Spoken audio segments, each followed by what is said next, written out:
this to be a video alone. Carter's at work, and I'm going to be discussing my experience with domestic violence. This is a very sensitive topic for me, so I might, have a little bit of glitches. I don't want to say glitches, but pauses in this video.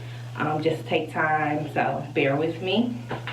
Okay, so I'll basically talk about the one that affected me the most. So I met this guy back in maybe 2000. I knew him for a while. Like, you know how you meet someone and then you just keep going on about your business. So I want to say 2012, maybe. I want to say 2012. It might have been before that, but either way, I met this guy. We were talking. Obviously, we exchanged numbers before, and then I wouldn't talk to him because he really wasn't my type. And so I would communicate with him over the text messages and whatever. So as time passes, he's reaching out to me on Facebook, and then we'll do the whole thing over again, start texting each other, then it'll stop, then whatever. So at one point, I want to say 2014. So 2014, we started to talk to each other more, and it was more consistent. He was very consistent, so I'm like, okay, he's actually showing that he really wants to talk to me this time around, so let me just give it a go. At this time, I'm in school and I'm working full-time at a payday loan store as a manager, assistant manager. So I didn't have a lot of time on my hands, but he was like, you know what, that's fine. I think we didn't go out at this time, but either way, I was sick one day at work. He reached out to me. He brought me all of this little care package full of things that I had needed at the time to work, which was really sweet. So that just showed that he was really interested. So let me think. So basically, we were talking more. I was almost graduating from phlebotomy, so I was working at a hospital, and at this time I was working at a hospital for my internship, and then I was working at the loan store. So I'm busy literally all day from 6 a.m. to 2:30 I'm working at the hospital, and then from 3 to 9 I'm working at the loan store. So I didn't have a lot of time, so he was reaching out. We reached out to each other. I think I met up with him a few times on the weekends, and from there we just clicked. It was a good vibe, or whatever the case was. One day, my windows got bust. 2 or 3 people, car windows got bust in front of my mom's house. So I'm on the phone with him, I'm talking to him. I'm like, my window is bust, I think. And it was crackling, so I didn't know because I had tents on my window. So he was like, where you at? I told him I was picking my daughter up. He was like, okay, when you finish with her, come to me. I went to him. He gave me money to fix my car window, which was something that nobody has ever done. As far as a guy or a female that I was talking to, he was just a given person, I guess you can say, when it came to me. So of course I was like, I don't really want to take money from you, because I always would do things on my own, especially when someone that I'm not relatives with would offer to do something. So he would just randomly do nice things for me, and then we were starting to date, and then we got in a relationship, and we would start spending time with each other. Literally every day we were with each other. He didn't work, but he had money, so you figure that part out. So he had more time on his hands. So let's just fast forward to the bad parts. So it was just signs. You know how you ignore signs? For one, I agree. I really believe in signs. So my first sign was, you haven't talked to him in all these years, don't talk to him now. But I did anyway, because I'm let me just give him a chance. So then I'm just thinking of some situation. So there was a time where I had a white Impala, okay, 2011 Impala, dark tints. My car was white. He called me one night and was just like, no, he called me the next day like, where you was at last night? I was like, I was at home. I went to sleep. Anybody that knows me know I'm asleep very early, probably like 8, 9 o'clock. I'm going to sleep. I'm falling asleep on the phone, whatever. So I'm like, I was asleep. He was like, yeah, okay. I was asleep. I don't have to lie to you, you know. So he insists that I was not asleep, I'm assuming. So he was like, ignore my phone calls. So I'm like, what's up? Like, what's going on? I ended up going to his house, like, what's up? Why, what's the problem? Why are you like being like acting funny? He was just like, so you mean to tell me you wasn't on this street at around 12:40 at night? I'm like, absolutely not. So he was like, oh, okay. So then I guess like he examined my car, meaning my car did not have my car had a wing on the back, like that little thing at the top of on the trunk, and that car didn't. So then he was like, my bad. I'm like, what? The car was different. It was different, so that's my fault. I'm like, okay, well, we good now? And he's like, yeah. So that was the first sign I ignored, because it's not that deep. All of it, like off the rip, you don't trust me for no reason. So of course I continue to talk to this guy, whatever. I continue to talk to him. So as time passed, the first incident that happened was, I don't even know what it was about. So sorry about that. All right, so I forgot what happened. I don't even know like what the problem was, but one day we like kind of arguing and he slapped me. So I'm like, whoa, you know, get out of my house. You gotta go. I'm done with you. Don't come back to my house. I'm not on none of that. Like, keep it moving. So he like begging, he pleading, I'm so sorry, I don't even know, like, why would I do that? I don't believe in hitting on females. I'm so sorry. I'm like, just go. So he reaching out constantly. Then he like popped up. I want to say he popped up at my mama's house one time. Or my job. It was one of the places he popped up at, and I'm like, okay, whatever. So I put him on, you know, pause for a minute, couple days, then we started back talking. That was the second sign I ignored. No, the third sign. So I ignored that. When someone put their hands on you, be done. If someone slaps you, pushes you down, brings you down, like verbally, anything like that, leave them alone, because that's just the start. And if you think, oh, it's gonna get better, oh, I don't want to give up, oh, this, stop. I'm telling you, stop. Because when you take that person back, just like when you take a cheater back, most of the time they're gonna cheat again. So if somebody hits you and you take them back, even though you know it's not okay, they're gonna feel like, oh, last time she didn't let me go, so now we in deeper. Or last time he didn't let me go. You know, it can be a man getting abused or a woman. I don't think that one cannot be abused. So I ignored that. And then it was just like, it was happening more and more. It was like small things, like, why are you talking to this guy? Why is this person on your page? Why is this happening? So I ended up closing my Facebook page, and most people that know me know that I was a big social media person. I stayed on Facebook, I stayed on Instagram. I really wasn't big on Twitter, but I was big on those two, like Instagram and Facebook. And like people that knew me was like, dang, where you been? Like, what's going on? Why you haven't been on social media?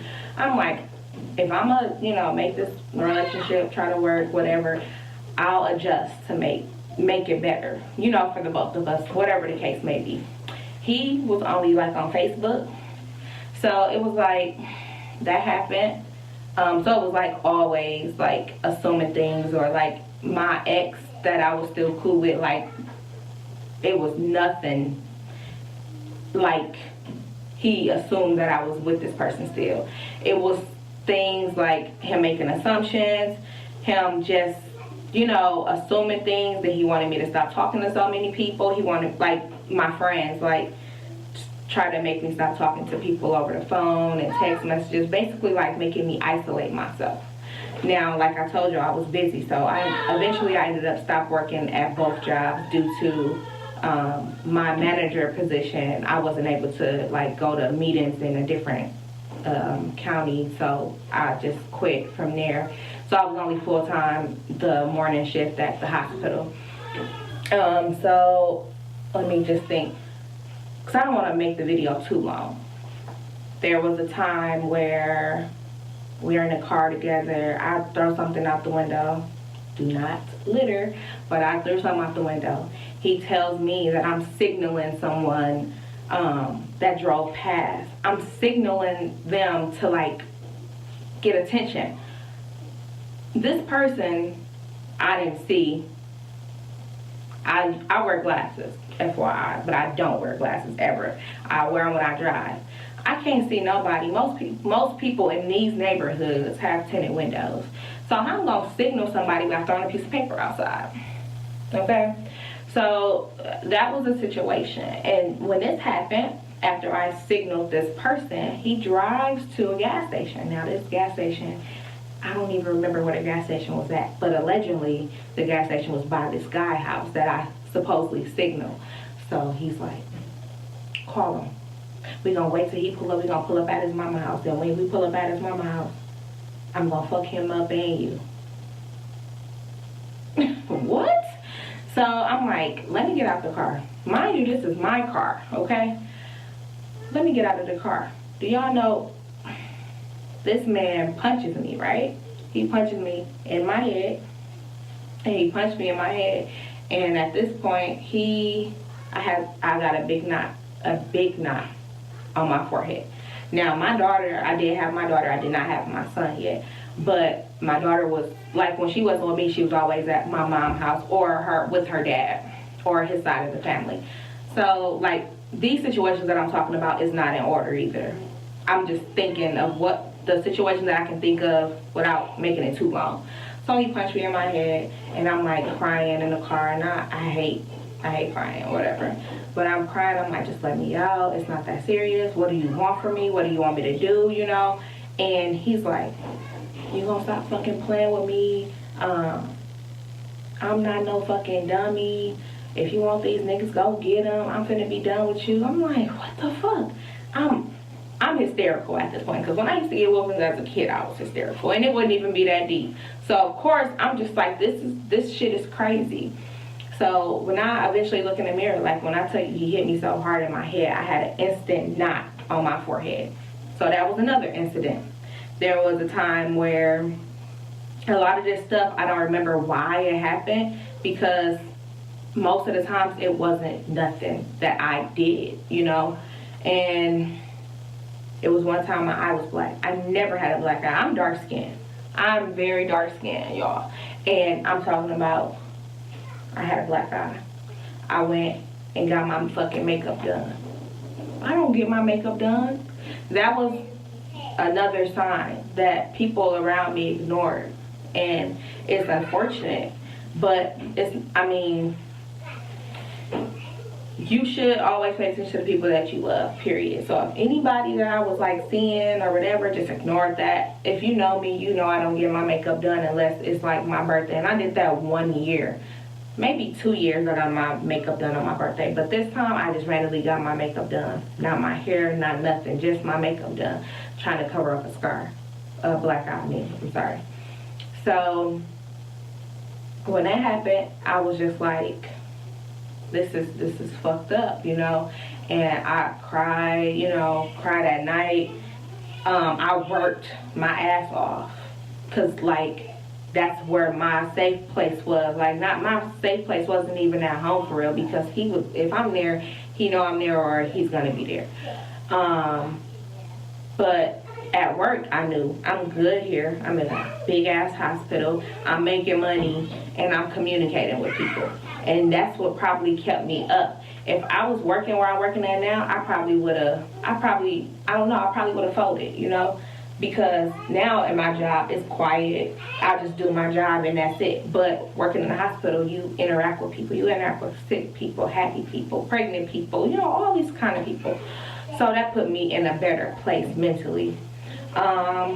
Eventually I ended up pregnant, but this was like prior to all the abuse. Prior to all the abuse, I ended up pregnant. But it was after him slapping me. So I can admit that. Should I have done that? Absolutely not. A kid is not going to make a situation better. A kid is not going to make somebody go easier on you, as you may think it would, but it's not. When I thought I was pregnant the first time, he was upset. He, like, to the point where he cried, you know? Like, not a boo-hoo-hoo cry, but like a teardrop from his eye, that type of thing. So then when I ended up ended up doing a pregnancy test like 2 weeks later, he was very excited, very happy, but then he had mixed emotions. When I say mixed emotions, I'm saying like he was just like, that's crazy, that's crazy. But then he also was like, we went shopping one time. We was about to start a layaway for baby items, and I just like to start layaways because you never know what can happen. People have miscarriages. People come out. You think the baby gonna be a boy, come out as a girl. So to do that, it just put me like securing everything basically. So we went to Toys R Us and we looking around, and it was this stroller. It was a 3-wheeler stroller. I wanted a 3-wheeler, the one in the front, the 2 in the back. I wanted that kind of stroller. So I'm gonna be reasonable, because if anything happens, if you leave me or if you tell me you're not gonna help me with my kid, I want to be able to still buy my kid his stuff. So I seen a black and red one, and it was probably like one of the cheapest 3-wheelers, because the 3-wheelers are more expensive than the other ones, the 4-wheelers. So I'm like, oh, I like this one, black and red. He says to me, what the fuck we gonna get a black and red stroller for? Is that nigga baby? So you mean to tell me my baby belongs to someone else because of colors I'm choosing? He assumed that my ex-boyfriend from years ago was the baby daddy because, according to him, he was a vice lord or a blood or whatever. If you knew my ex, I don't think he was a gang member. And if he had a red and a black outfit on, like his main profile picture, and that's where he got that assumption from, that he was like a blood or a vice lord, because that's their colors. First of all, that's fucking stupid. I'm not gonna affiliate my kid with a fucking gang. That's fucking dumb. So at this point, I'm in the store. I'm like, how can a happy moment turn so shitty? So I'm super upset. I'm just like, whatever, you know, we can go. We don't have to do this. I think I end up switching it up. I got a 4-wheeler car seat and 4-wheeler stroller with the car seat attached. And I forgot what color it was, but it wasn't the black and red one. You know, just to make things smoother, I just like, whatever, it's not that big of a deal. We don't have to get that one. There was the last time that it was physical. He bust my nose. I had a broken blood vessel in my eye. My eye was like literally bloodshot red because I had a broken blood vessel. Punched me like so many times. My nose was busted. My back was bruised, like painful. Okay. I was told like, I'm gonna kill you and that baby. You know, it was an eye opener, definitely. It was life or death, literally life or death. I don't wish that pain on nobody. I don't see anybody going through anything. Hold on a second.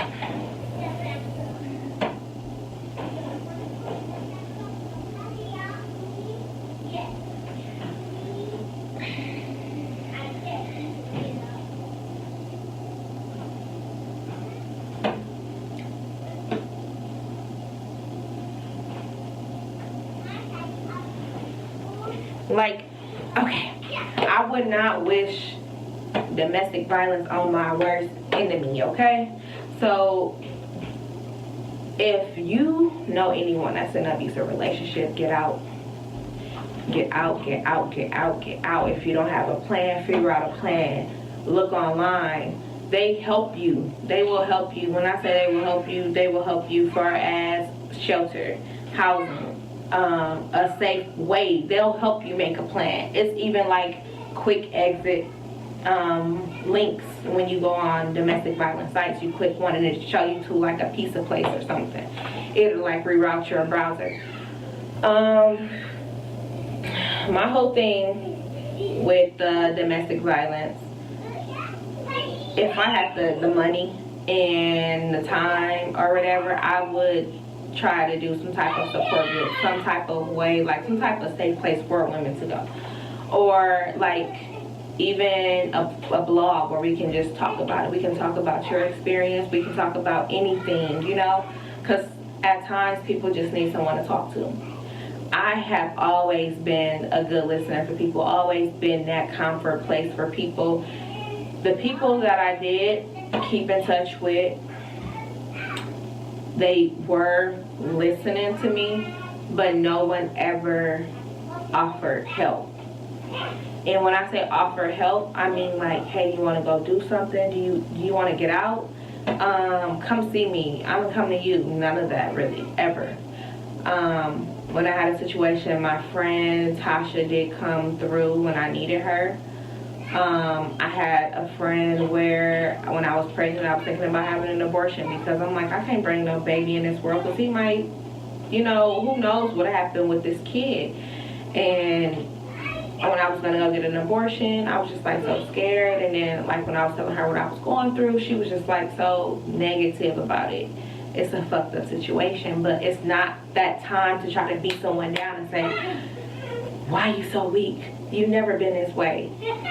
That's true, okay? But when you are in an abusive relationship, someone can literally make you feel a way that you shouldn't feel and make you feel ways about yourself. I didn't think that it would get better between me and him. Never. I never really thought it would get better, but I wanted it to get better.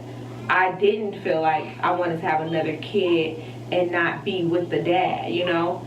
And also, one thing also, that guy that I was dating, he was a pill popper, okay? And when I say that to say drugs alter your brain, okay? Your way of thinking, the way you feel, all of that. So I do not, that's another reason why I don't condone drugs, you know? And that's not an excuse. I'm not making an excuse for him because when he wasn't on pills or drugs, he was the way he was. Everything wasn't always bad. Everything was not always good. But if he could have kept his hands to himself, things would have went way different with us. And it's just like,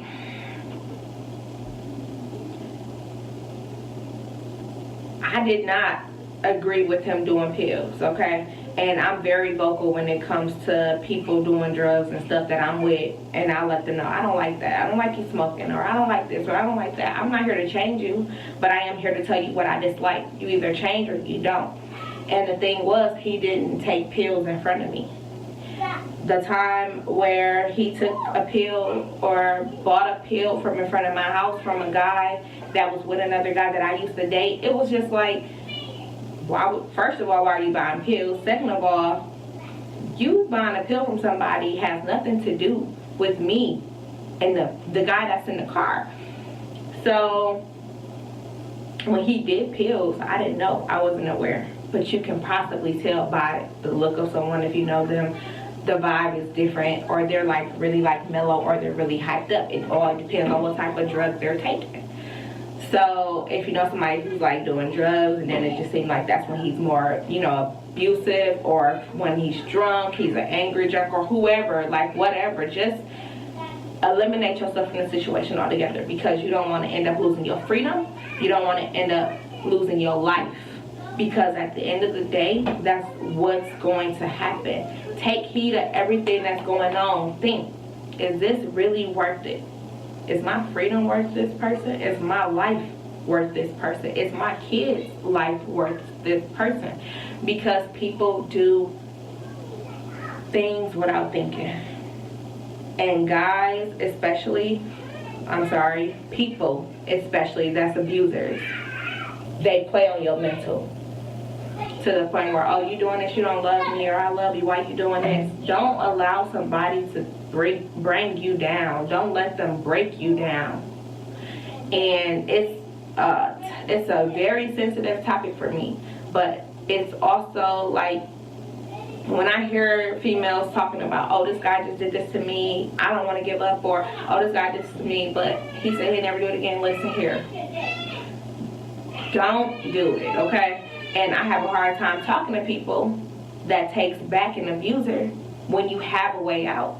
It's women who don't have a way out, who literally fear for their life, literally fear for their life, and they're going back to this person because they don't want to lose their life, they don't want to lose their job, they don't want to lose their kids. But you have a way out, and you open hands taking this man back that abused you. Do not do it.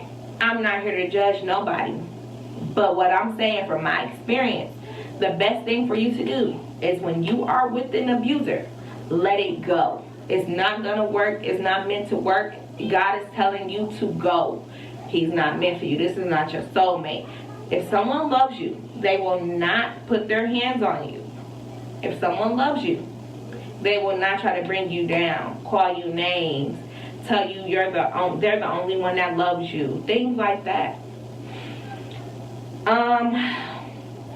So I do want to thank you for watching this video. If you want to ask me questions, ask in the comments.